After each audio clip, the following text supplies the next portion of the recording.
Good morning. Good morning again. This morning. I thought this one's kind of appropriate. We all didn't have grace. Really lives.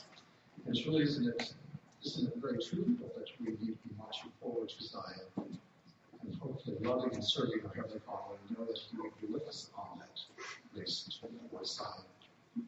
Just by way of notice, our guest speaker is not there this morning. Pastor Brian's filling in. Charlie Booth had a family medical emergency. I didn't get to Mark, but his mother-in-law was quite critical and had bowel obstruction, and they had to do different type of nutrition, and they got that corrected, but yet a long recovery. So we gave him a rain check. Anyway, Brian was a legitimate man. Appreciate him filling in. For an opening hymn this morning, let's sing to him, turn to hymn number 350. By the way, I might see such a cancel. We didn't cancel pop up. I need to stay here. 350.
We'll insert here that following the reading of Brian's scripture this morning, we will have administration of Sister Bella, who heads up for her vertigo dizziness concerns. So to join us in prayer when that occurs.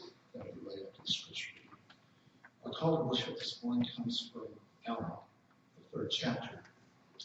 Behold, he sendeth an invitation to all men, for the arms of mercy are extended towards them. And he saith, Repent, and I will receive you. Yea, he saith, Come unto me, and ye shall partake of the fruit of the tree of life. Yea, and ye shall eat and drink of the bread of and the waters of life freely. Yea, come unto me, and break forth works of righteousness. We continue with hymn number 12, Praise to the Lord.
Our Heavenly Father, we come here today to witness unto Thee, O Lord, that we are worthy of being Thy children. And we pray that that Holy Spirit will be with us in endowment, whereby we can understand and appreciate the blessings that we've already received. And we pray that Thou will continue to be with us in our lives.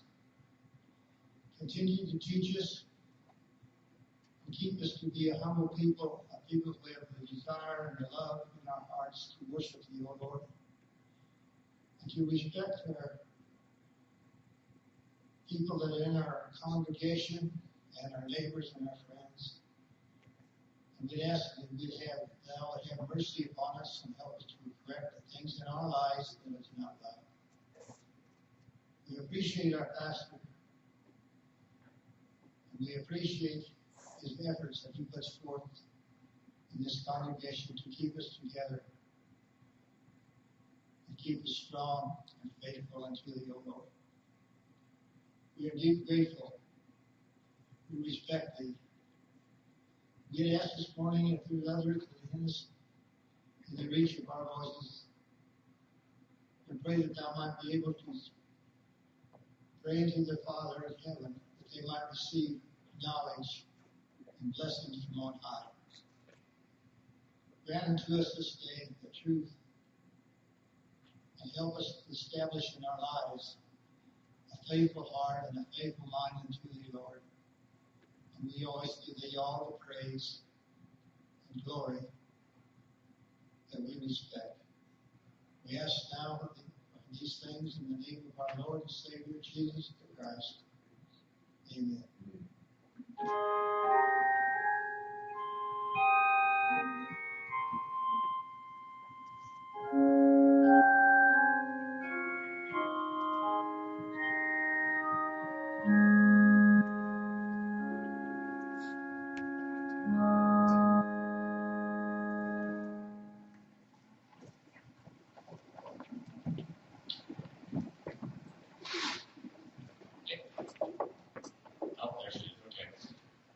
I was going to have somebody go ahead and keep sharing a while, so I just get a little nervous. If I don't see her for a while, if I don't hear her, then it just makes me just a little nervous, so I apologize for that. The scripture is not really a scripture, but it's a story to get us thinking this morning.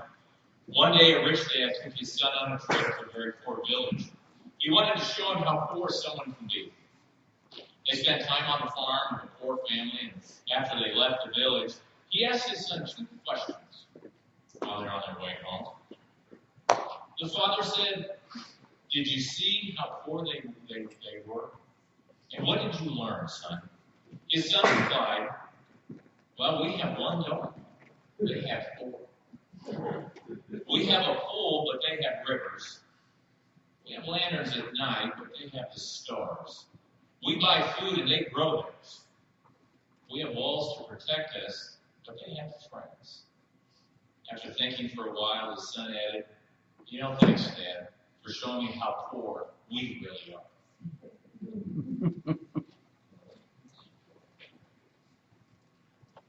This time, I'll have this issue.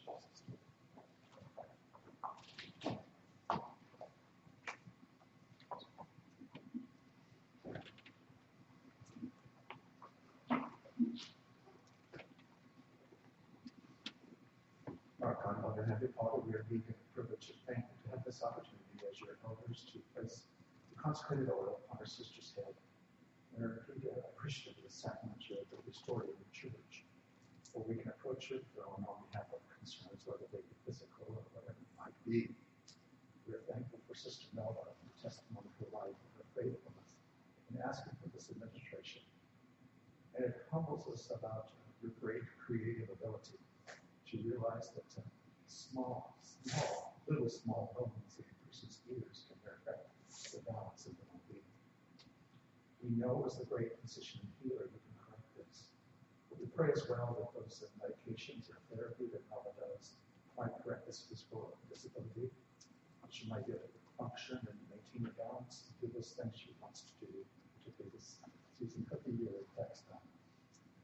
We again thankful for her great faithfulness and pray that she might truly give you her heart and her whole being and recognize that it is your desire to bless her as your creation. We pray for your spirits of direction and discernment of the blindness of people who are wanting, that Noah might bless this day and the days moving forward. We ask this in your Son's name, Jesus our Lord. Amen. Father, as I confirm this anointing that my brother, the prayer that my brother was given this morning, I do so in the name of thy Son, Jesus Christ. And Father, as you have asked your children to come before you, great position in times of need, the Lord, that Melba has done She has done so in obedience, Father, and that through that obedience that she would be blessed with her healing. And Lord, we recognize that there are times that our healings come through others, and they come in a way that would prayerfully and hopefully bring a testimony to those that are around her and those that are with her. That as they see her great faith, as she walks with thee, as she talks with thee each day, Lord, that through this blessing, through this gift, that she would receive the Holy Spirit to get her healed, and Father, that she would be able to do the work in that part of the vineyard that she's in. That would continue to bless her, and of course be with Joe as frankly, Lord, they take care of each other. And we thank you for the faith that is there in that home. So, Father, I just ask that you would seal this blessing upon her in Jesus' name. Amen.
best players in the world, but we have probably the best spirit when it comes to the sacrifice and the gift that those girls gave to us today, and they've given to us in the past few weeks. What a blessing that is that gift of giving.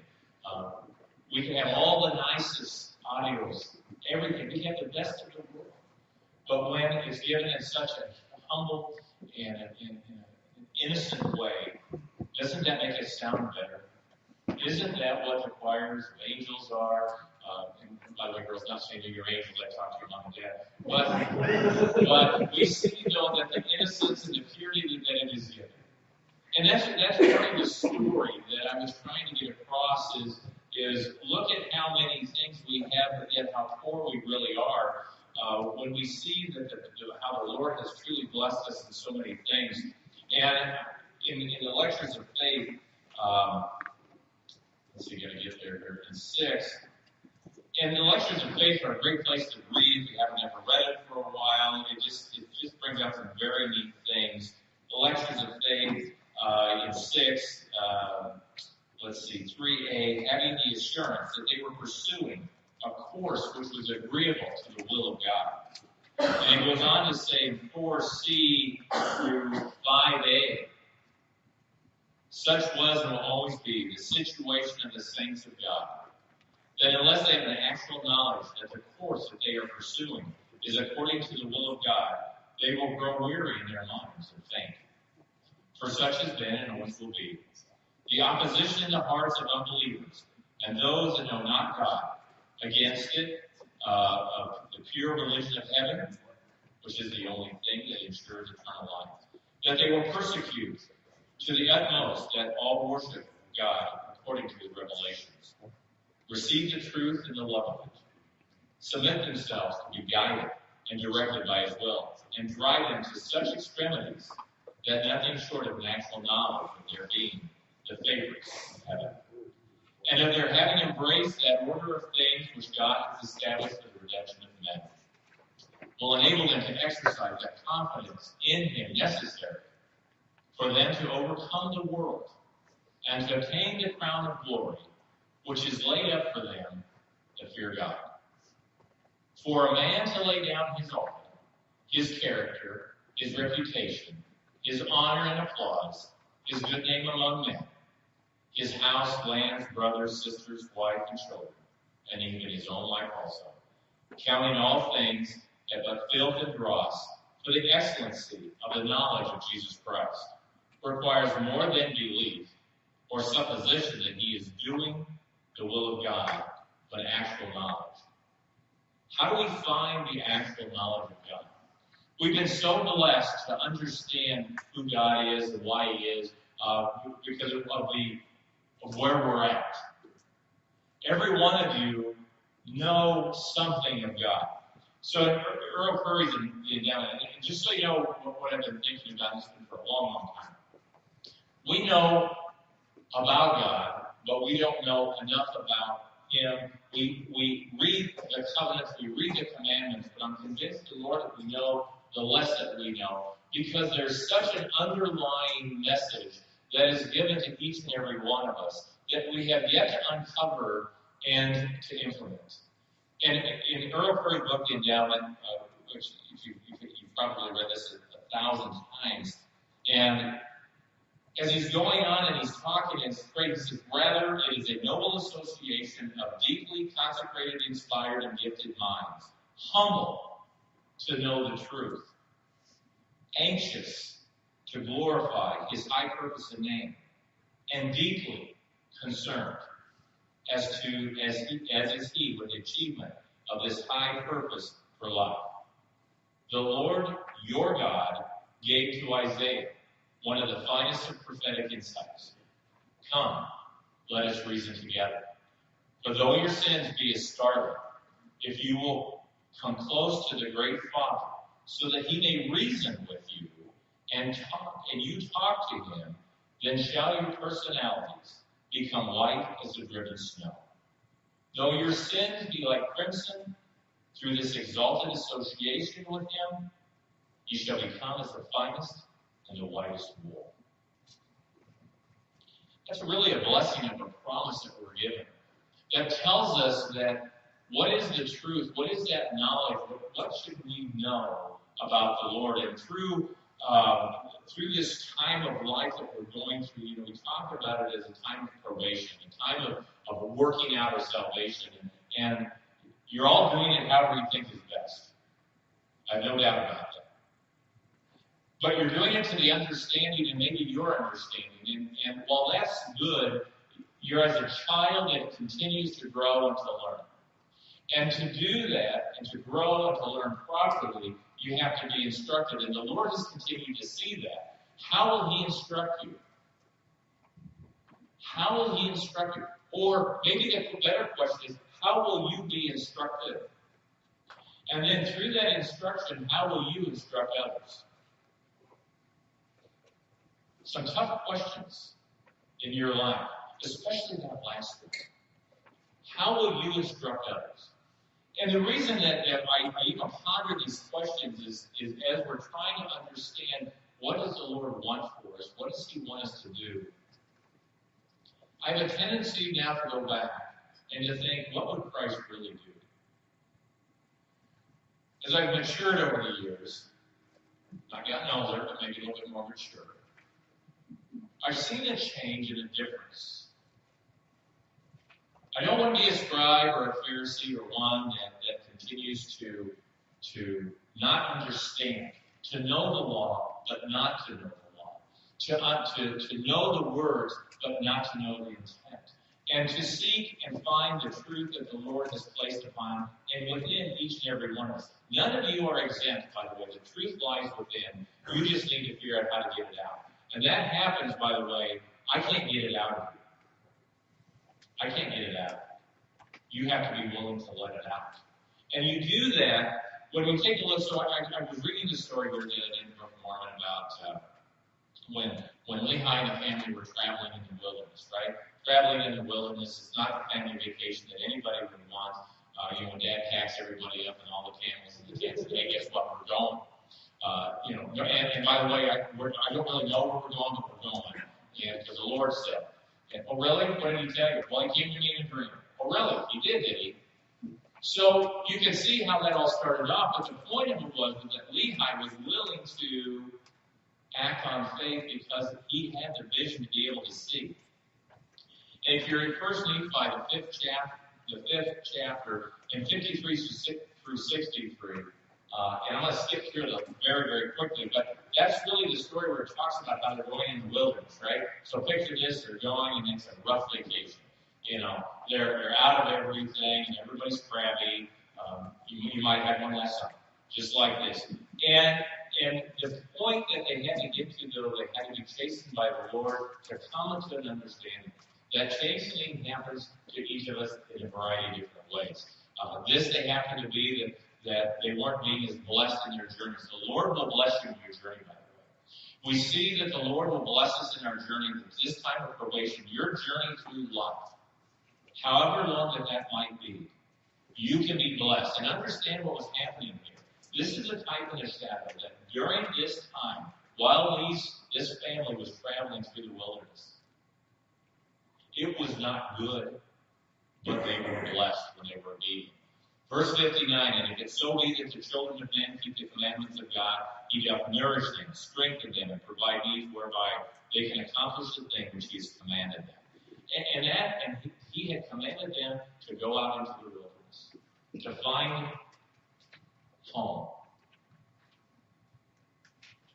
To find home is what He told them to do. We see the very same thing happen with Moses and the children of Israel we've been reading about. And he was doing that because what he was wanting to do was to restore. He was wanting to restore the people. To restore the people, to give them an opportunity to understand what His will and purpose was and is, without all the other noise, without all the other drama. He wanted to take them to a place, He wanted to move them away from the adversity that they were in, and He was restoring them. You thought of it that way. He was restoring the people.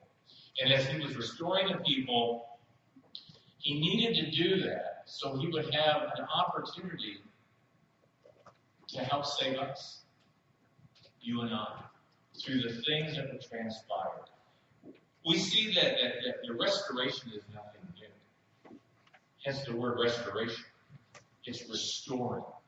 Restoring. The Lord, and that's what, when you look through the scriptures, as you read your scriptures, and hopefully you do, because frankly, that is your pathway. Listening to me is not your pathway. The pathway is the conviction that you have internally. And through that restoration, there have been many restorations throughout history. We just happen to be in one of them. As the Lord is trying to restore that which is pure, that which is true, that which is right. And you have and are now part of that opportunity of restoration. Baptism is restoration. Asking for forgiveness is restoration. Doctrine and Covenants, section 2.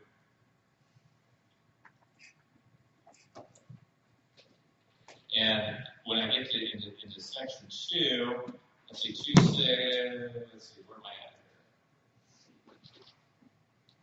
here? Yeah.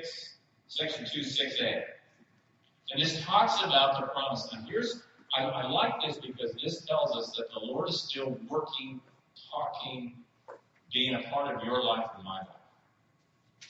And what makes it amazing is, in fact, not where it came from, but how the message is still clear and pure. Sometimes we get caught up with the conduit that the message came from God. But as long as it is continual and pure and the same, how bad can it be? Nevertheless, my work shall go forth, for inasmuch as the knowledge of the Savior has come unto the world, through the testimony of the Jews, even so shall the knowledge of the Savior come unto my people, to the Nephites, Jacobites, Josephites, Zoramites, through the testimony of their fathers. Nevertheless, my work shall go forth. And it has continued to go forth as time is real. That is the restoration. That is what it's about. That is why when I started the scripture off with the story about we think we have it all, but we don't realize how poor we really are. When we see what is the truth. So one of the things that the Lord is trying to get you to understand is truth.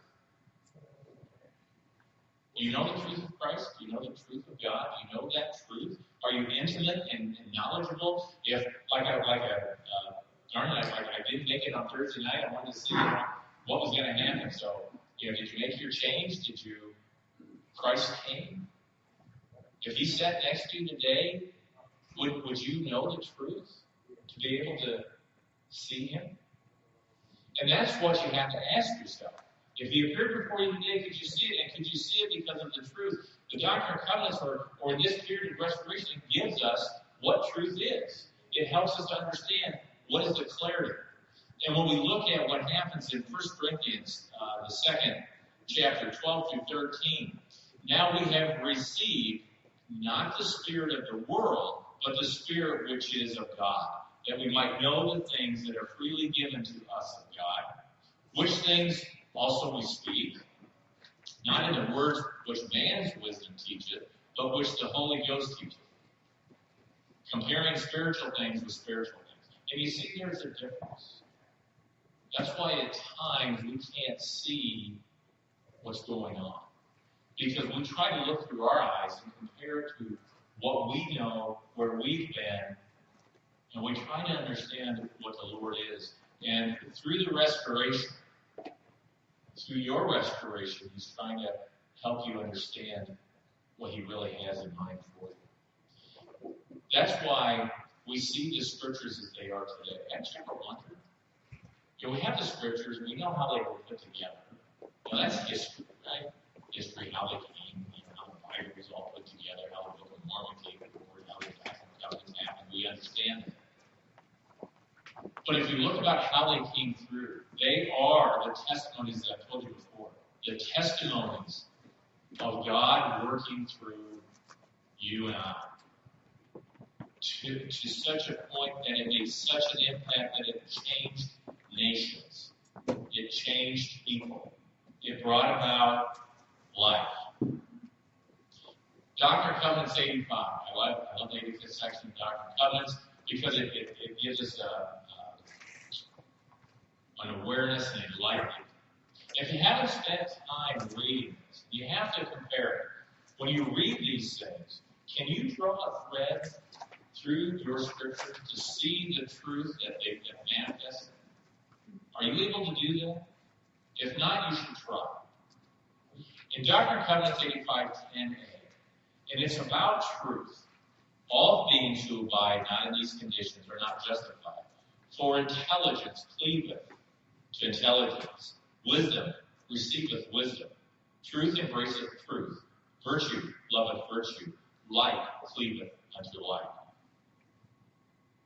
There's no random putting together of words here, friends. It is in perfect order. And sometimes we can't see that. Because if we are not in those conditions, we are not justified, so we have to rely on our own intelligence. And I question mine sometimes. I know Sherry questions mine at times. She did this morning, as a matter of fact. I'll tell you that story later, after my luck. But here's what we see, though, is that you see what happens is, and to do that, you have to want to receive it. And you think, now how can that be? Doesn't the Lord love you? Of course He loves you, but if you're not ready to receive or to let out that, it'd be like, if we're not going to have show of hands, by the way, but if we did, how many people like geometry, right? Well, not too many people probably, and how many had to sit through it? Probably everybody, right? If we did, if like we popped up, we'll have a geometry quiz right now, how many people could pass, right? Well, you had to sit through the class. What did you get out? Same way here. You don't have to sit through it. But by the covenant that you made through when you went into the waters of baptism, you're saying, I'm going to listen. And when you don't, this is what happens. We see that you don't have the opportunity to grow spiritually. And if you think you can't, and that's just way too complicated for me.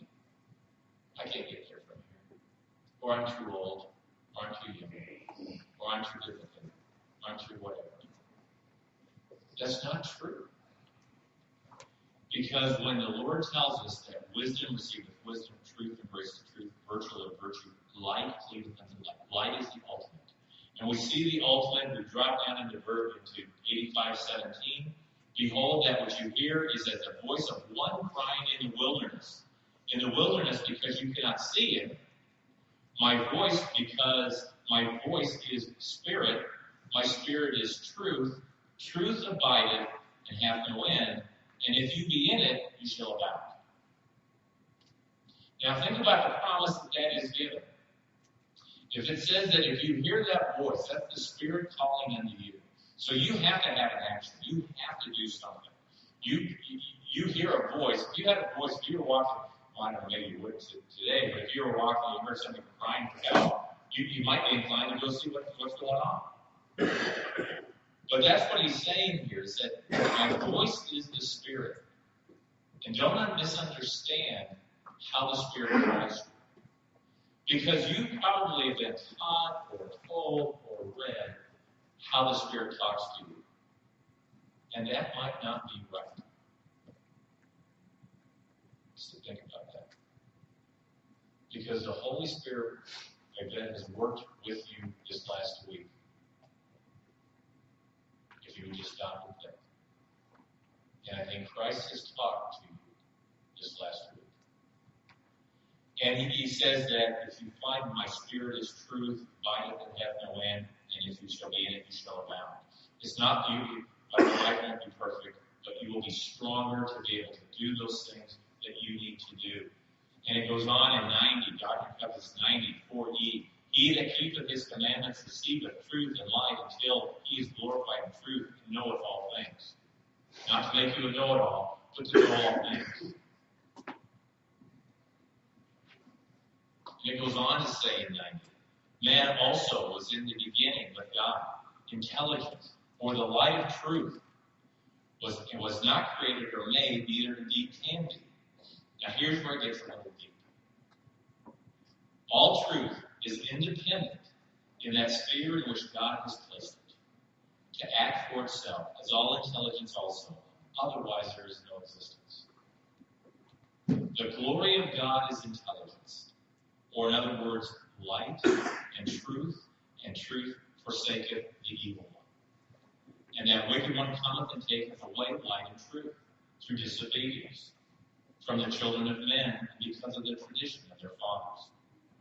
But I have commanded you to bring up your children in light and truth. You have to think about that for a minute. It's a fairly deep thought when you think about intelligence. It was neither created nor made because it is. But not intelligence like we understand. And this is where the scriptures come alive for us. And it helps us as how can you affect a nation through prayer? You can. You can affect a nation through prayer. You can affect a family through prayer. You can affect yourself through prayer because of the faith that you should have. And you can see exactly what happens. As great and wonderful as this light and this truth is, there's the other side. There's the other guy who says, just not exactly. That's probably not the way it is. Or worse yet, there is a time when it is skewed just a little bit. How do you think the scribes and the Pharisees got so far off out of bounds? When you read the New Testament, and you should just sit down and just read the New Testament, you see that there was really an opposition, right? When you look at the opposition, you see what was taking place. Christ came, and you would think that these guys know it all and go, finally, I don't have to work as hard. He's here, and he can show me and teach me, and I will be dipping directly from the well of life. And yet, it just didn't quite turn out that way. You see, they had in their mind what they thought the scriptures were telling them about how Christ could, should, or would come. And that began to guide them. And that began to form their opinions, perceptions, their thoughts. And because they were not willing to let go of that which they held so strongly to, not willing to submit, not willing, as we were talking today, to be humble, they fell. And that wicked one cometh and taketh away light truth through disobedience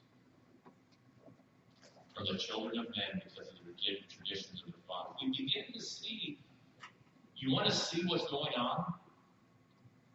Maybe you don't. I mean, that's crazy. If you really want to see what's going on, this is how you get there. This is how you get there. And it's not complicated. It sounds, oh man, I can read the scriptures every single day. Well, first of all, you should. But you have to be willing to let your covenant drive you. You have to be willing to let that covenant that you made be you. Not to wash over you, which is a great thing, but to permeate who you are. In Ephesians, the first chapter, love Ephesians, great book. A lot of great, isn't there just a lot of great stories? And you know what the stories are? Once again, they are stories of God's interaction with men and women, you and I, interacting with us, and what the results were. Ephesians 1:17, starting at verse 17, that the God of our Lord Jesus Christ, the Father of glory, may give unto you the spirit of wisdom and revelation in the knowledge of him. First thing right out says that. Do you pray for that? It's okay to pray for yourself too on those times. So you understand the wisdom and the knowledge and the glory. That the eyes of your understanding, as it goes on to say, being enlightened, that you may know what is the hope of his calling, and what the riches of the glory of his inheritance in the saints. Why am I here? To use an old phrase. That's why you're here. This tells you why you're here. And what is the exceeding greatness of his power to us who believe, according to the working of his mighty power, which he wrought in Christ when he raised him from the dead and set him in his own right hand in the heavenly places. You see how that is building? It's building from the opportunity to know that who Christ is all the way to the resurrection. It's building to the resurrection. The resurrection that if the Lord can raise Christ from the dead, he can take care of you. By the way, if you're watching this, we're getting into Easter time, right? Easter time. You notice everything now, there's a lot of these, who is Jesus? Stories coming out, CNN, all those. Do you see it as an opportunity? An opportunity to bear witness? Something for you to think about. Far above all principality and power and might and dominion and every name that is named, not only in this world, but also in that which is to come. And hath put all things under his feet, and gave him to be head over all things in the church. Well, it's everything. That's just everything. So when we try to look for the truth, not my truth, not your truth, but the truth of Jesus Christ, you have to let go of what you think you know. And isn't that the hardest thing? Because, doggone it, I've worked hard to know what I know. And by golly, I know what I know because I know. Not because I can justify it, but just because I know. And when that happens, you become subject to pride. It's a slow path. We don't remember who the Creator is. Something for you to think about as we get into this time of year, or as we just in our own lives. Think about it. You can change the course of a nation through prayer. You can change the course of a family through prayer, being that the Lord wills it. You can change yourself through truth and enlightenment. You have to do it. Christ is there waiting. That's why we talk so many times about the picture. He's knocking. He's not coming in. You got to open the door. I can't open that door, but you can.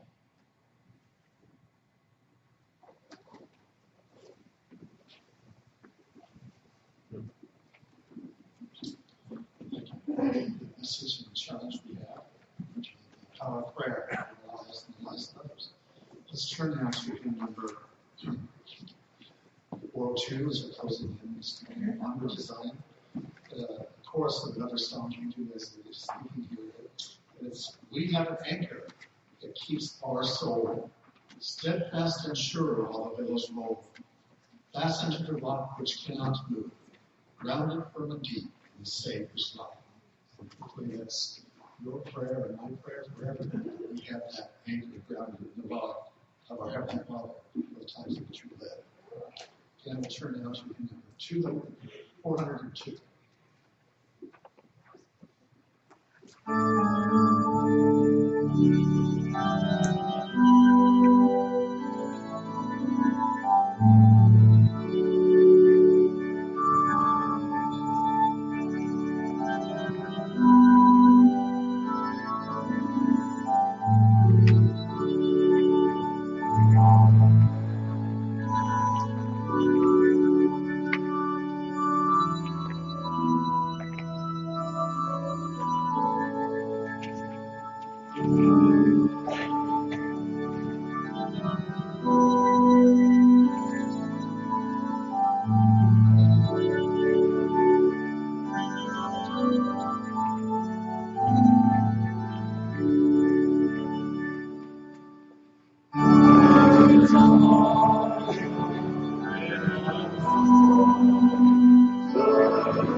Again, our Heavenly Father, we thank you for this opportunity that has been ours to draw apart from your will for a few brief moments. And sense your loving presence through thy Spirit this day. We know it is your desire as our Father and as our Creator to bless us if we give our hearts to you. Sounds simple, often difficult. Help us in our life's journey that truly we might give our lives to you, our hearts to you, and recognize that all that we are and have and can be come from your grace unto us. We pray for each individual in this congregation this morning that heard this message, that in life's journey they will seek to know their will and to your will. That you would ask, we would do all do what you would ask us each individually to do and collectively to do as your people. What a blessing it is to be able to worship corporately. Help us as we go forth that we might witness of your love to the world in which we are surrounded by. To be that light that we are called to be into the world, that salt, that leaven. We pray that you be with us now as we break the bread of life, that it might sustain us for the challenges which we face. And as we fellowship one together, renewing and visiting, strengthening one another, and upholding one another as brothers and sisters. We pray for the upcoming weekend, for the revival, that truly we might sense a revival in our hearts, that those embers might be stirred, that we might see the challenges that are before us. We pray for all that who will gather and that will participate in that weekend, that you would bless them. And we pray that we might come to the knowledge of our fathers, that we might know the promises of you, our Lord, that we might believe the gospel and rely upon the merits of Jesus Christ, and that we might be glorified through faith in his name, and that through our repentance we might be saved. We ask this in Jesus' name, our Lord. Amen.